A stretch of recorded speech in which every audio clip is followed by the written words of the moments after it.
এটা একটা $1 billion super yacht, আর এটা একটা পুরো শহরকে জলের উপরে ধরে রাখার জন্য যথেষ্ট বড়।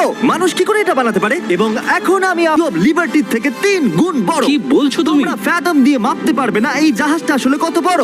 এটা সত্যি একটা ভাসমান শহর যেটা 1200 ফুট চওড়া এবং উচ্চতায় 17 তলা, আর এতে প্রায় 10,000 লোক ধরে যায়। অন্য জাহাজগুলোতে আমাদের একটা করে রুম ছিল, কিন্তু এই জাহাজে আছে প্রায় 2000 রুমস। এই বোটেতে আছে ওয়াটার স্লাইডস, একটা ইনডোর মল, একটা বাস্কেটবল কোর্ট এবং অসংখ্য জিনিস যেগুলোর আমি নামই জানি না। উল্টে গিয়ে আঙুল শেষ হয়ে গেল। এখন থেকে এই সবকিছু হলো আমাদের। মজা করো বয়েজ। বলছি ওটা ওদিকে। চলো দেখি ওরা কি করছে। ও, এটা তো ওয়াটার স্লাইড। এখানে তো পুরো একটা ওয়াটার পার্ক রয়েছে। আমি রুলস ভাঙতে চলেছি।